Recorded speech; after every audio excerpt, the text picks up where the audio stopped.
11வது அத்தியாயம்.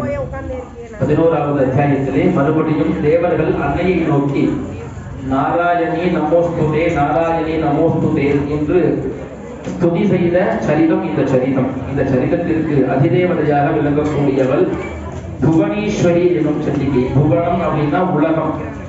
அபிராமிப்பட்டர் சொன்னார், பூத்தவளே புவனம் 14 பூத்த வண்ணம் காத்தவளே, பின் கறந்தவளே, கரை கண்டனுக்கு மூத்தவளே, என்றும் மூவா முகுந்த கிளையவளே, மாத்தவளே, உன்னை அன்றி மற்றோர் தெய்வம் வசிப்பதே அப்படின்னா, இந்த அம்பால நாம சரணாகதி அடைஞ்சிட்டோம், இந்த அம்பால நாம நமஸ்காரம் பண்ணிட்டோம், இந்த அம்பால நாம ஆராதிச்சுட்டே வரோம் அப்படின்னா வேற எந்த தெய்வத்திற்கிட்டையும் நாம போய் நிக்கணுங்கிற அவசியமே நமக்கு இல்லை.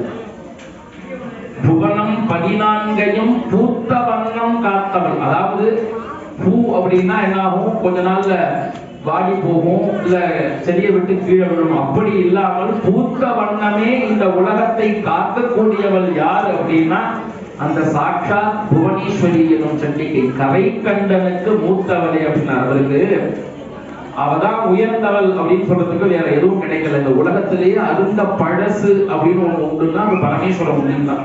ஏன்னா அவர் தான் முதல்ல உண்டானார், அவர் தான் அனாதியான பூதம். அந்த பழசுக்கும் ஒரு பழசு யாரு அப்படின்னா அது சாட்சாத் அந்த புவனீஸ்வரி.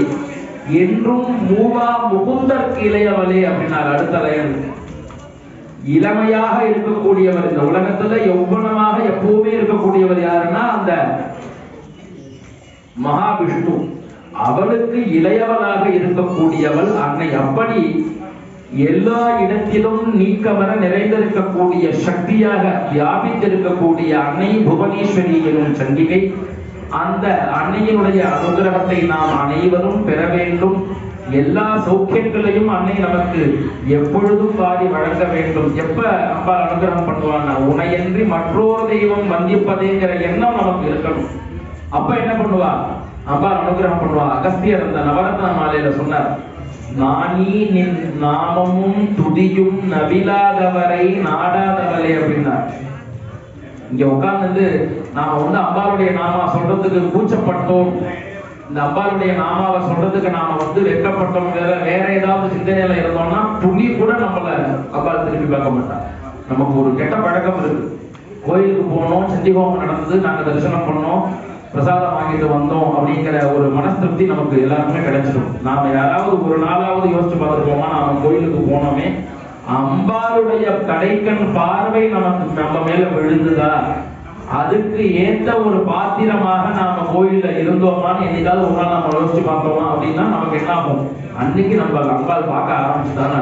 நாம என்ன பண்ணணும், அதுக்காக என்ன பண்ணணும், ஸ்பெஷலா ஏதாவது ஒரு வாசன திரவியங்களை தரிச்சுட்டு வரணுமா, இல்ல ஸ்பெஷலா ஏதாவது ஆபரணங்கள் தரிசனம், ஒண்ணுமே வேண்டாம்.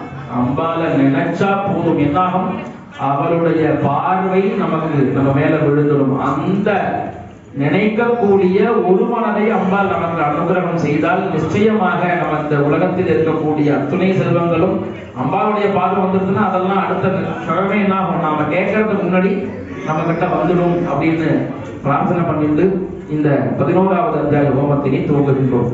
ஓம் நமஸ்சண்டிகாயே ஓம் ரிஷுர்வாச ஸ்வாஹா யஜ்ஞாஹதே தத்ர மகாசுரேந்திரே